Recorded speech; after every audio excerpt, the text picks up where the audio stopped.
ఆయన చెప్తే కన్విన్స్ అయ్యే అవకాశం ఉంటుంది.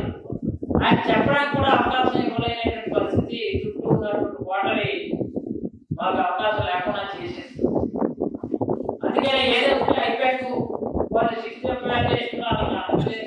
ఇవ్వలేమంటే ఒక సంవత్సరాల మా ముఖ్యమంత్రి కూడా అదే జగన్మోహన్ రెడ్డి గారు అదే చెప్పేసి శిక్షణ లో ఎవరైతే ఫిట్ అవుతారో వాళ్ళకి మాత్రమే తప్ప మిగిలినటువంటి వాళ్ళకి ఇవ్వలేని పరిస్థితి ఉందని అయిపోయి ఇచ్చినట్టు వల్లే పార్టీ నమ్మిన వాళ్ళు కూడా న్యాయం చేయలేనటువంటి పరిస్థితి అయిపోయింది.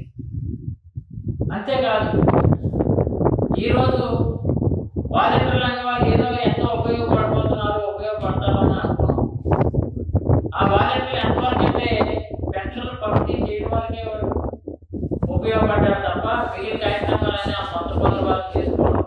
పార్టీ పరంగా అయితే మాత్రం ఏ ఒక్క వాలంటీర్ కూడా ఎవరో నాకు ఇక్కడ సుమారు 1500 మంది చూడవలకి వాలంటీర్ ఉంటే నిబద్ధతతో పనిచేసిన వాళ్ళు బ్యాంక్ లో 100 మంది ఉంటారు. 1400 మంది ఏ వాలంటీర్ కూడా పార్టీకి ఒక రకంగా వ్యతిరేకంగానే చేశారు.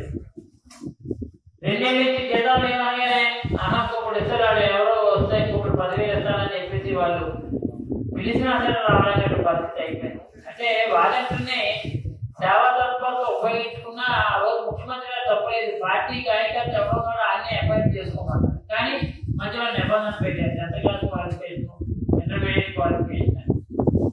వీళ్ళు ఏం చేశారంటే రాజకీయ పరంగా ఏమో అవసరాలు వస్తే కానీ మనకు అవకాశం ఇవ్వాలని కావాలని గౌరవ అయిపోయిన పరిస్థితి వాలంటీర్లు ఉన్నారు. For more videos like this, subscribe Big TV channel.